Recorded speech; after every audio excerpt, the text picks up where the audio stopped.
Week 5 of Season of the Deep drops some bombshells. Using a Hive Ghost, AHSA is able to relay more information than previous weeks, and it gets scary, including a new cutscene. The true nature of the witness is revealed to us, its species, the gardener, and their hunt for the final shape. Drifter speaks about his love life, and Ikora and Zavala speculate on the witness.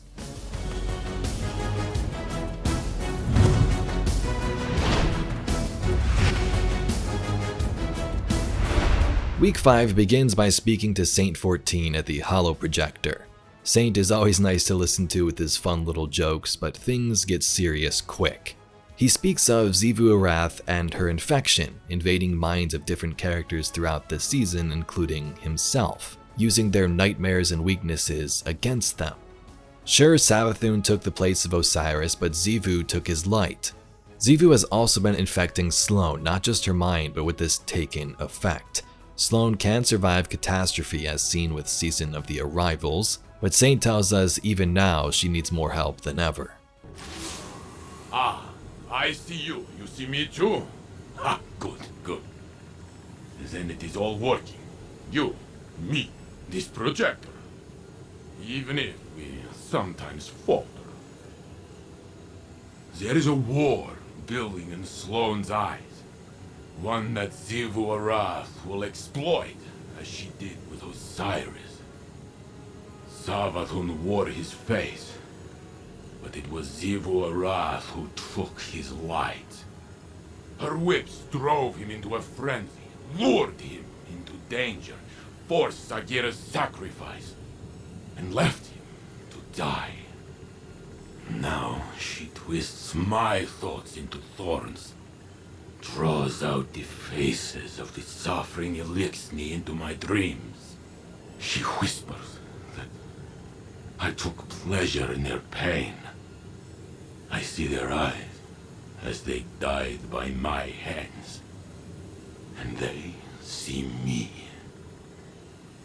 She does not lie. She challenges what you hold as a strength.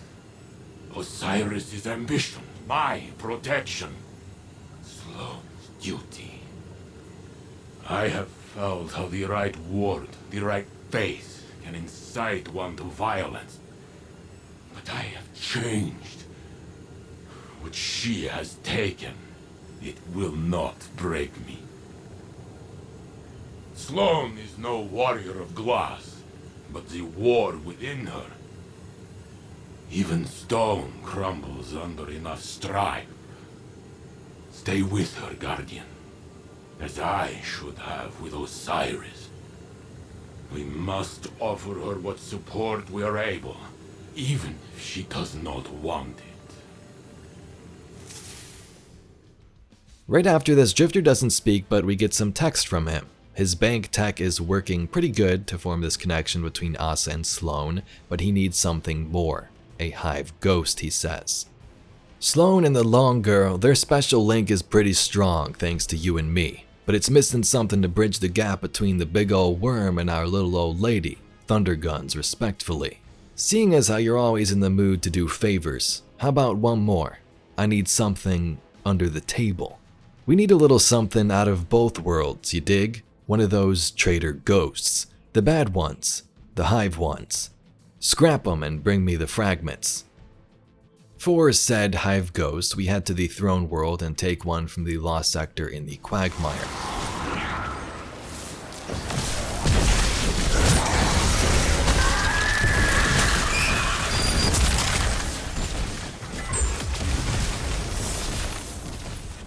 With the Hive Ghost fragments, AHSA can now speak through Sloan much longer, and this time relays something crazy, the truth about the witness, the traveler, and the final shape. I made a video on this whole subject yesterday, but here's the cutscene for those who haven't seen it.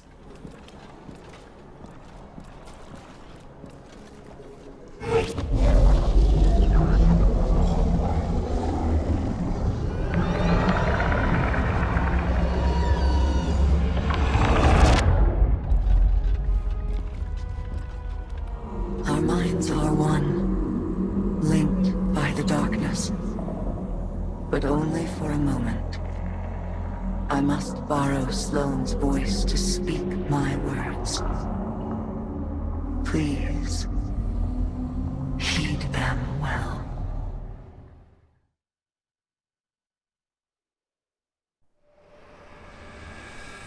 Before you can confront the witness, you must understand it.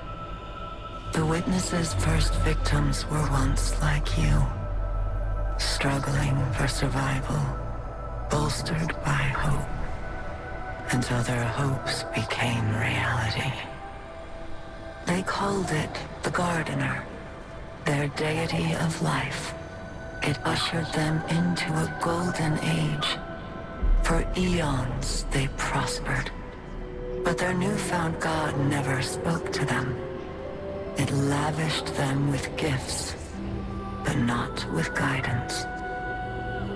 And though they lived in paradise, they came to crave a greater purpose.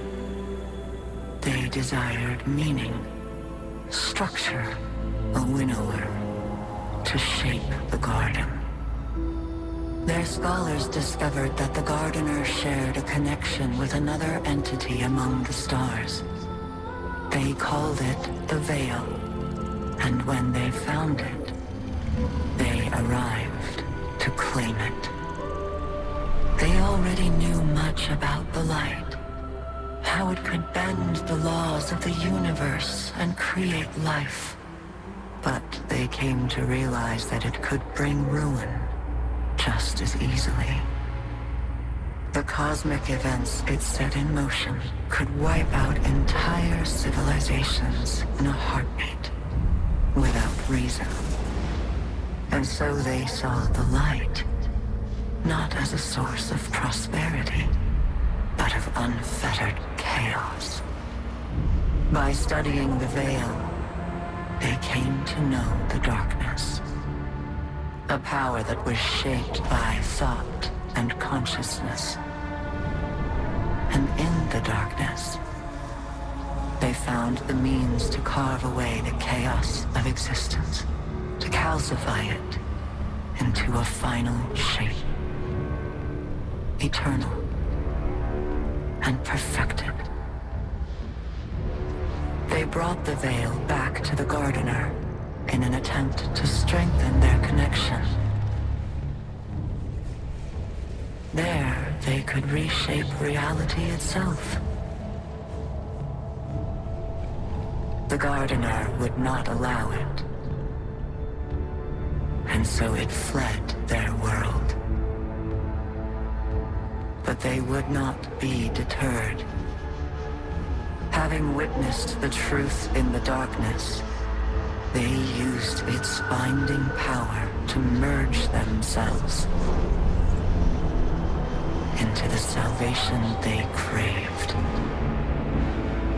Thus began the Witness's pursuit, its campaign to impose meaning on a meaningless universe.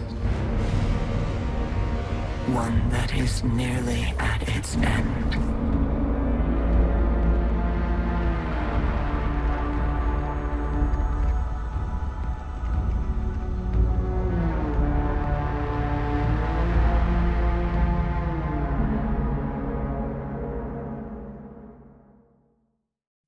So yeah, the Witness was this first species to find the Traveler, whom they called the Gardener. It gave them paradise, but they still wanted more after building their own cities and technology. Among the stars, they found the Veil and saw it had similarities to the Traveler itself, two parts of a whole, as it was called in previous weeks. When they tried to use the Veil on the Traveler to rewrite the universe, the Traveler fled them, causing chaos and possibly their own collapse.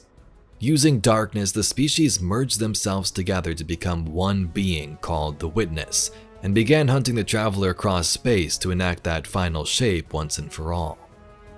At the holoprojector, Sloan speaks about her purpose. Her reason for being is AHSA. This is her mission, learning what AHSA has to say, and without it, she'd be lost with no purpose. Well, now we've heard what AHSA had to tell us. We know our enemy better than ever. To think that it all started with the need for purpose. How that need became an obsession. What bothers me most is how much I understand it. This mission, it's my purpose, my reason for being, my guiding light. Without it, I'm lost. I don't know who I am or what I'm supposed to do. And that lack of direction, it's harder to face than 1,000 battles. I felt the same about my previous mission when I held the line on Titan. And if I'm being honest, it feels like I failed. I survived, but for what reason? What was it all meant to achieve? The only answer I've found is to learn what AHSA knows. If I can do that, it will all have been worth it. Our link ended before AHSA could explain how to get through the portal. The bond took its toll. But we'll both be ready again soon. When that time has come and gone, then I can feel like I accomplished the mission. Sloan tells us that perhaps next week AHSA will tell us how to go through the portal, which is promising. It's definitely a big step towards the final shape, and we know we're going to do it at some point, so maybe we get that information at next reset. In the terminal entry, Drifter gets all romantic once more as he speaks about his former love in Orin, who was the emissary of the Nine, and current love Eris Morn, speaking to Zavala. You never did tell me why you trust the Nine so much. Oh, I don't. Not even a little. I trust Orin. Orin? Long story. The short of it is, I may have had a feeling or two for somebody a long time ago. Somebody that lost themselves along the way. But there's a little piece of her still out there. A sliver. Who still has a feeling or two for the somebody I could be. So I trust her. Because she ain't never steered me wrong. No matter how rotten I was. Because at the end of the day, maybe we gotta put our faith in something other than ourselves. Even if we're too stubborn to admit it. I didn't expect you to put a lot of stock in faith. And I didn't expect you to lose yours and keep moving. Guess we're all full of surprises, ain't we? I'm giving you the benefit of the doubt that you're being genuine. Oh, I'm always genuine. People just ain't always paying attention. For real, though, Moondust might have given me a push. Thought it'd help. Sounds like familiar advice. Is it, though? Helping? No joke? I think so. Then we have that in common, too. In the lore entry, Ikora and Zavala speak about the nature of the witness. From the Purpose lore book, 5 Expectation says this. I don't know what I expected. Zavala sets down a datapad on his desk, watching Ikora pace back and forth across his office. I don't know, he sighs. Maybe we should have. Ikora stops pacing. She turns to look at Zavala with an accusatory stare. Every single enemy we've fought was brought here by the Traveler, Zavala says, slouching back into his chair. The Hive, the Fallen, the worst of the Cabal. His attention drifts down to the datapad, Sloan's report on the origins of the Witness. What's one more group of people chasing it? This isn't the Traveler's fault, Ikora says, doubling back on Zavala's desk. You read the same report I did. We are at war with an entire civilization condensed into an individual. Multitudes of resentment and hatred crushed into a singularity. Resentment toward the Traveler, Zavala grumbles. I'm not saying the Traveler is at fault. I'm saying it's a harbinger of ill omen. Everywhere it's gone, nothing but death has followed. Does it realize that? Does it care? Ikora approaches Zavala's desk. Does it matter? She challenges him. It is obviously outgunned and running. For all the Traveler's strength, the Witness is the greater power. It never came to us to uplift us, it came to us for help. Zavala is silent. He looks up from the datapad to Ikora, then sighs and slowly rises from his seat. Ikora follows him with her eyes, watching him move to the window where he would gaze out at the traveler in the past. Now, a fleet of allied vessels struggle to fill that void. Were they really that unified? Zavala asks, looking at Ikora's faint reflection. Who? The witnesses' people. Zavala stares past Ikora's reflection to the city. Were they truly of one mind, united in a desire to become this thing? Or were they forced, compelled into action by the guidance of a few? She can feel the doubt in his words, not in his wonderings about the witnesses' origins, but in the Vanguard, in what he sees as a parallel. Ikora steps to Zavala's side, briefly touching his elbow. We'd never become that, she says softly. Not in all of Elsie's journeys through time, not in any hypothetical future. We stand together because we believe what we're doing is right, Zavala interjects, looking Ikora in the eye. She sighs, turning to face the window. Her shoulders sag, and she is lost in the details of the cityscape. I don't know what I expected either, Zavala says. But you're right, it wasn't this. So there we have everything from week 5 of Season of the Deep. The truth about the witness revealed, Drifter reveals his love stories, and Ikora and Zavala, the leaders of our city since the beginning, speak about our ultimate enemy and the possible end of the universe. If you'd like to see some more Destiny lore and mysteries just like this video, please be sure to subscribe to the channel. Anyway, I thank you very much for watching, and I'll catch you all in the next video.